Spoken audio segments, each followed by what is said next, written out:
बिस्मिल्लाहिर्रहमानिर्रहीम। अस्सलाम वालेकुम dear students, hope you are fine. Welcome to ideas with answer. दोस्तों, आप जानते हैं कि मैं आपको जो इंग्लिश का पोर्शन है वो कवर कराने की कोशिश कर रहा हूँ। उसके हमारे तकरीबन 24 लेक्चर हो चुके हैं और आज का हमारा लेक्चर है लेक्चर नंबर 25 सॉरी।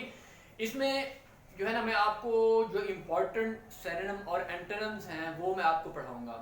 ये वो सिनोनिम और एंटोनिम्स हैं जो आपके पीपीएससी के पेपर के अंदर, सीएसएस और पीएमएस के पेपर्स के अंदर रिपीट हो चुके हैं। तो ये बहुत ज़्यादा इम्पोर्टेंट हैं क्योंकि आपने अक्सर सुना होगा कि अगर आप पास पेपर्स कर लेते हैं तो एटलीस्ट आप बहुत अच्छे नंबर लेने में कामयाब हो जाते हैं। लिहाजा आपने इनको अच्छे अंदाज में करना है, इनको लिखते जाना है। अगर आपको कोई भी मसला पेश आ रहा हो तो आप मुझे कमेंट सेक्शन में बता सकते हैं। पढ़ाने के बाद आपने मुझे जो है ना कमेंट सेक्शन में फीडबैक जरूर देना है। अगर आपको ये वीडियो अच्छी लगे इसको लाइक कीजिएगा, अगर इस चैनल पे नए हैं तो उसको सब्सक्राइब कीजिएगा। चलते हैं इस लेक्चर को शुरू करते हैं। अब देखिए, इसमें मैंने पहला वर्ड लिखा हुआ है, मैंने ऊपर ये मेंशन भी किया हुआ है कि for CSS, PMS, PPSC, FPSC जो भी आपके पेपर होंगे उनके अंदर सिनोनिम और एंटोनिम्स का एक इंपॉर्टेंट पोर्शन होता है। सीएसएस के अंदर ये तकरीबन 20 नंबर का होता है, 10 नंबर के एंटोनिम और 10 नंबर के सिनोनिम। इसी तरह ही पीएमएस के अंदर भी होता है। तो दूसरे जो एफपीएससी के पेपर होते हैं या पीपीएससी के, उसमें 10 नंबर या 5 नंबर के आपसे पूछे जाते हैं, 10 नंबर के पूछे जाते हैं सिनोनिम और एंटोनिम्स। देखिए, इसमें मैंने जो पहला वर्ड लिखा हुआ है कंसिस्टेंसी। कंसिस्टेंसी का जो लफ्जी मतलब है वो है मुस्तकिल मिजाजी। मुस्तकिल मिजाजी। अब इसका जो सिनोनिम है वो है कांस्टेंट, रेगुलर, रेगुलरिटी या रेगुलर। ये दोनों इसके सिनोनिम है। अब आगे है एंटोनिम। अब अनोमली। अनोमली मोस्टली पेपर्स के अंदर पूछा गया है। अगर आपको ये याद होगा, ये याद होगा, ये याद होगा, ये याद होगा, आप अंदाजा लगाने में कामयाब हो जाएंगे। अनोमली का मतलब होता है बेजाबतगी।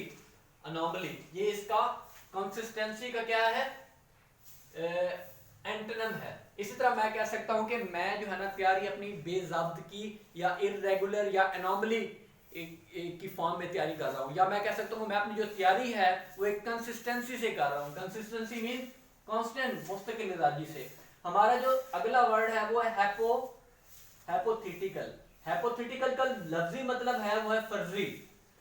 हैपोथेटिकल, हैपोथेटिकल मींस के जो थ्योरेटिकल हो, जो प्रैक्टिकल ना हो बल्कि थ्योरेटिकल हो। इसे आप स्पेक्युलेटिव भी कह सकते हैं, मतलब ख्याली, ख्याली पकाओ, ख्याली। सपोजिशनल भी कह सकते हैं आप। अब इसके जो एंटोनिम्स हैं वो एक्चुअल, एक्चुअल, फैक्चुअल और रियल। Actual, factual, real. और इसके सिनोनिम क्या थे, स्पेक्युलेटिव, सपोजिशनल, जिसे आप सपोज करते हैं, एज्यूम करते हैं। अब है आगे अगला वर्ड है जो है वो है इटर्निटी। इटर कहते हैं कि इटर्नल, हमेशा हमेशा के लिए। इटर्नल मींस हमेशा हमेशा के लिए। For ever, for ever, for ever law, ये इसके सिनोनिम है। और इसके जो एंटोनिम है वो है ट्रांजिएंट, आर्डरी। ट्रांजिएंट का मतलब क्या है, आर्डरी, टेम्पोरेरीली, टेम्पोरेरी। अगला जो हमारा वर्ड है वो है एक्सटेम्पोरे। एक्सटेम्परे, एक्सटेम्परे मींस है बिना तैयारी के, अनप्रिपेयर्ड। मींस के जो बिना किसी तैयारी के जो आप काम करते हैं उसे क्या कहते हैं, एक्सटेम्परेरी। क्या कहते हैं, अनप्रिपेयर्ड, अनस्टडीड। इसका जो एंटोनिम है वो है प्रिपेयर्ड, प्लान्ड, जो आप प्लान के साथ कोई काम करते हैं।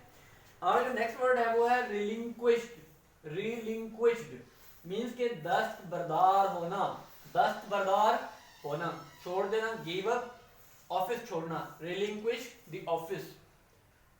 यील्ड, सरेंडर और लीव, ये इसके सारे सिनोनिम हैं। इसका जो एंटोनिम है वो है एज्यूम करना। ऑफिस एज्यूम करना, क्या करना, प्राइम मिनिस्टर ने जो है ना ऑफिस को एज्यूम किया। मींस के देखो यहाँ पे ना छोड़ना, दस्तबरदार होना, यहाँ पे ज्वाइन करना, एज्यूम। हमारा जो नेक्स्ट वर्ड है वो है लाउडेबल। लाउडेबल मींस के काबिले तारीफ, काबिले तारीफ,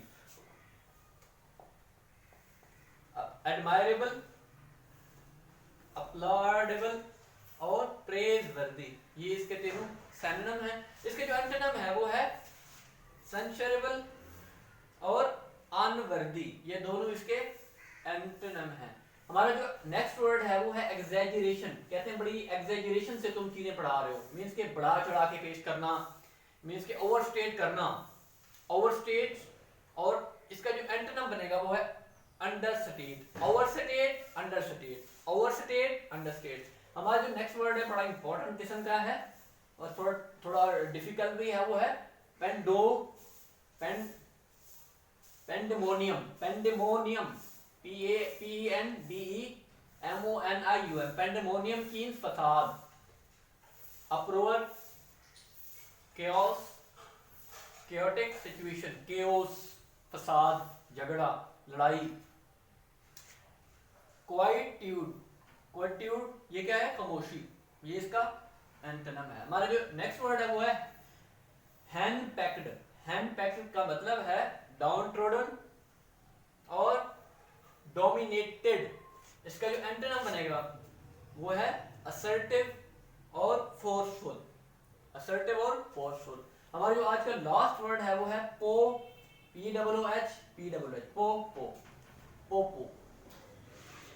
अब देखो कितना टफ है थोड़ा सा, लिहाजा ये आपने इसको लिखते जाना है चीजों को। इसका जो लफ्जी मतलब है वो डिसमिस, इसका जो सिनोनिम है डिसमिस, रिजेक्ट, प्ले डाउन और कंटेम्प्ट। इसका जो एंटोनिम है वो है प्रेज। तो स्टूडेंट्स ये था हमारा आज का लेक्चर जो मैंने आपको सिनोनिम और एंटोनिम्स पे दिया। इंशाल्लाह हम इसी तरह के और लेक्चर आपके सामने पेश करेंगे। अगर आप इस चैनल पे नए हैं तो आप इस चैनल को सब्सक्राइब जरूर कीजिएगा। अगर आपको ये वीडियो अच्छी लगी हो तो आप इसको लाइक जरूर कीजिएगा, इसको शेयर कीजिएगा। हम इंशाल्लाह नेक्स्ट लेक्चर में मिलते हैं, तब तक के लिए